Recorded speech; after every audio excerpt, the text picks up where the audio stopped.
Hello, everyone. I'm Jenna Allen, trauma recovery hypnotherapist, life coach, and lifelong learner. Quick introduction to me, because of my own struggles with interpersonal relationships and executive functioning, I began developing genius strategies for personal growth, communication, and organizing life's pretty and not so pretty chaos. Chaos actually seems to be the only constant in my life due to my own struggles with mental illness, and this has led me to stop the fight with chaos and learn to embrace it and create a life with much less struggle and suffering. Years ago, my acquaintances in my social circles and events that I was attending were all asking me how I was transforming before their eyes, and telling them how led me to realize that there were things that I tried that didn't work, and there were others that did work. And they worked to bring me more peace, less illness, more energy, less worry. And through that process, I had combined what I was learning into methods of growth and expansion that worked for me. And I started to, with this inquiry from my friends, I started to realize that they worked for others too. Because I started to teach them to them. And so here I am, 10, 12 years later, something like that, bringing you all the strategies, tips, tools, tricks, and hacks to loving yourself, getting along with people, and functioning in this chaotic life that we live, and to embrace a new friendly relationship to the chaos that is really our magical lives. I've been saying something a lot to, pardon my airplane, I came out to record with the sound of the birds in the background. I've been saying something a lot to my clients lately, and that is allowing ourselves to be with our shadow pieces creates space for resolution to enter. So we'll unpack that a little bit. To me, as a spiritual person, this means that I create space so the divine can enter. So source, spirit, God, whatever you like to call it, can come in, and we can only invite our intuition, our gut feelings. We can only invite divine in when we make space for it. For my not so spiritual friends, it's the place where our subconscious inner magician can enter. That's the part of us that's hidden from even our own sight, but is solving problems on our behalf in this hidden background, right? We've all experienced that when we're trying to solve a problem. We take a break from it, and as soon as we return to it, the answer just appears before us, or comes from our mind in some kind of way, as if it's been hidden in some reservoir there the whole time, right? And that's because their inner mind was working out the solutions all the while we were busying ourselves somewhere else, right? Well, the success of the psychology industry is centered on the magical process of delving into people's hurts, their aggressions, their failures, and lack, to uncover the muck and shit that brings chaos to their lives. And the fact that somehow doing this delve into the depths of our psyche changes those hurts into achievements, the aggressions into compassion, failures into achievements, and lack into prosperity, there's no doubt that people benefit from this work. But why is that, right? When we are interacting with the world, we aren't always doing so from just our present moment awareness. We are tainting everything that we see and do with our program conditioning, and we're making unconscious decisions all the time. Literally every decision we make, millions of them a day, are made from an unconscious place. We think we're consciously thinking about something, but even in that logic and that conscious thinking, there's all these undertones of subconscious things that are influencing those decisions that we make. And these can be tiny micro decisions, for example, to say or not say something during an interview, or major decisions like whether to stay with a partner. And I'm actually learning in my doctorate program that our mind is so habitually conditioned by the environment that we can almost never know what's truly impacting our decision making. For example, one study shows that people will be less likely to help someone in trouble for 24 to 48 hours after they've seen a violent film or movie. Interesting, yeah? In any given conversation, we have the shadow aspects of our personality that are present. They are hidden even from our own mind, influencing our interactions and our decisions.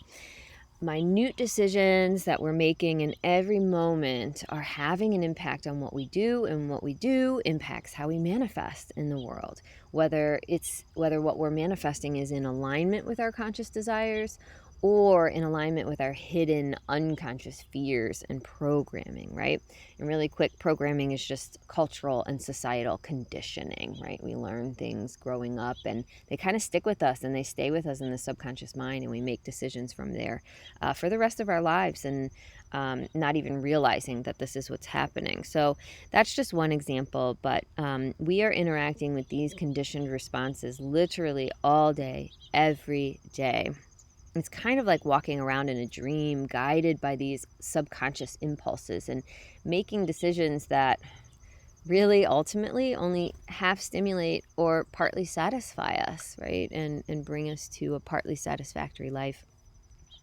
And so we have a choice in these moments to deal with the actual content of the programming that's going on, right? Using psychoanalysis, other life coaching tools to find the hidden belief systems that are impacting why we've manifested pain, sabotage, lack, illness, loneliness, whatever it is, right? And that's what my next free class is about, by the way, beginning Monday, August 24th. This is recorded in 2020, by the way. Or we can deal with our relationship to all thoughts and learn to view the habits of the mind without the intention of changing them, but getting to know them and being familiar with when they're present, identifying their presence in the moment, which is difficult to start, but mindfulness makes it easy, by the way. And then when they arise in a moment of interaction with someone else or in a decision that we're making, then we have the power to choose a new way. We can choose to make a decision based on our programming or based on what we truly value. For example, in a moment that I'm irritable with my family member, I'd rather be creating conscious harmony, and I value connection over anger. And when I'm mindfully aware of my untrue narratives or stories, let's say my partner and child are wrong or bad or whoever it is I'm interacting with, right? Then I will be able to choose what I value over being upset with them, or choose the self-care I need, right, to feel better without expecting others to change, so that I don't get upset, or rather than spewing my rage at anyone and jeopardizing my relationship with them, right? When we make the choice between a fear-based pattern of thinking or way of living and a conscious way of living and behaving, then we're making the choice between shadow and light, right? I can be standing in my child's shadow, entitled and expecting others to do my bidding, or I can stand in my truly sovereign self and I can fully believe in my ability to get things done, taken care of, or fully completed, and with confidence, right? I like to think of the shadow aspect of self on a continuum, with the shadow at one side and light at the other, and we all fall somewhere in between. And genuinely, we can never be fully sure that we're not making a decision based in shadow, because the ego is a cunning manipulator. It controls what info is communicated between the unconscious, where that shadow or inner child lives, and the conscious mind, where the wise mind lives.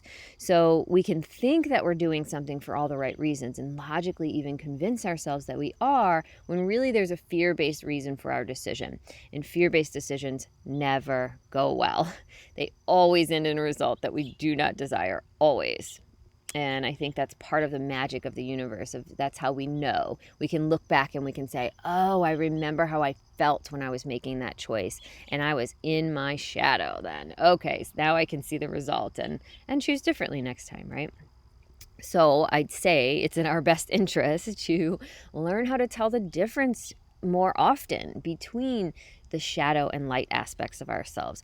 We want to be able to access our inner wisdom, the part of ourselves that knows the perfect right step intuitively, the perfect right next step intuitively, and the part of ourselves that's tapped in, turned on, and tuned in to Wise Mind FM, right? I'm currently teaching my clients a really amazing practice of sitting in meditation and focusing on a problem or issue, and specifically being with their own shadow that comes up around it and all the avenues. Eyes closed, they can see how their fears are playing out in their decisions. They can see the shadow's impact on their relationships and all of the hidden ways the shadow's coming up for them around that. And when we sit with a particular topic, like a circumstance, a relationship, or a decision that we have to make, or pain in our body, whatever it is, and we allow ourselves to delve bravely underneath, be humble, and see and feel through all the hidden shadow pieces, and humbly admit that there are even shadow pieces we're not aware of that are coming in and creeping in and impacting our decisions and our lives, then when we do this, we're gifting ourselves with the power of choice. And literal magic happens, y'all. It's so exciting. Answers come, solutions present themselves. Completely unexpected shifts and movement literally happen within hours or days, sometimes even minutes, right? I'm not sure yet what the scientific explanation for it all is, but all I can say is that this level of vulnerability, of really sitting with ourselves vulnerably and our woundedness and our shadow, and admitting humbly what shadow pieces are impacting that, right, is like opening a divine portal of intuition, of guidance, and of support. I was literally, y'all, dancing in my seat on the phone with a client a few days ago when this happened for her. She was worried about an upcoming decision, and after doing this exercise, she received an answer right away. And neither one of us was expecting that, but she's like, oh, you know what? I'm not even worried about that anymore. I know exactly what to do, right? She had spent days fretting over this thing. And it was even impacting her sleep, right? And so then, boom, just a few minutes of doing this exercise, and she suddenly knew of an alternative solution that she hadn't thought of before. It just presented itself to her in her mind. This happens to me all the time, y'all, and my clients too. It's so amazing. It really is. And what I think is happening here is that we're no longer tying up, or maybe possibly, and we're no longer tying up all of our mental energy in resisting what we don't want and trying to ruminate a resolution into existence. And as I'll teach you a lot about in Monday's classes, we are always fighting against things in our mind without even realizing it. Like when we want all green lights and we're late for work and we don't want any red lights, right? Little moments like that. When we stop this resistance this constant, by the way, resistance that we have, we open ourselves to solutions that are literally beyond our awareness and outcomes beyond our wildest dreams. It's really true. Okay, so what we're seeing here is that when we are with our shadow pieces, when we're not resisting them or running from them or just being plain unconscious of them, like we are millions of times a day making our decisions, when we sit and we observe, we learn to play and work with this aspect of ourselves and not run from it or medicate it. Yes, it can feel like anxiety or depression or mental illness when the shadow is knocking at the door of our attention. Then we can find the light. We can step out of the shadow and into shadow mastery, learning to find a flow and a dance between the world of light and the world of shadow, and reside in both worlds. Because really, if you think about the world, we live in half light, half dark, right? There's half night, half day. If you average the amount of hours over the span of a year, it comes to exactly 50% that we're spending in light and in darkness, right?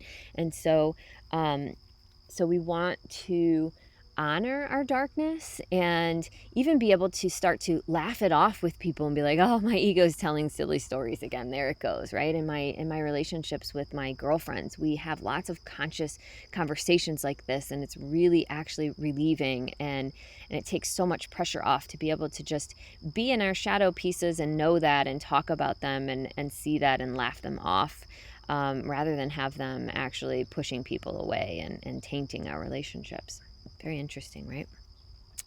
In our personal power of creation classes on Mondays, we are going to do the conscious, awake, non meditative kind of delving work that I mentioned here, where we learn how to consciously look at our shadow pieces. We're going to use a series of questions and what can be used as journal prompts or just thinking points, and teasing out what our truth is, as well as uprooting and reprogramming our old unconscious beliefs that are keeping us stuck. Mindfulness and meditation classes will be starting up again 3 weeks after the start of this class. And if you come to the class, you'll find out that shadow work can actually be fun, and it's oh so rewarding, y'all. I promise you. So I hope that you'll come and play in the shadow and light with us, and I'm looking forward to seeing you and meeting your new faces. Thanks again. This is Jenna Allen bringing you the tips, tricks, and tools to manifest your best life now.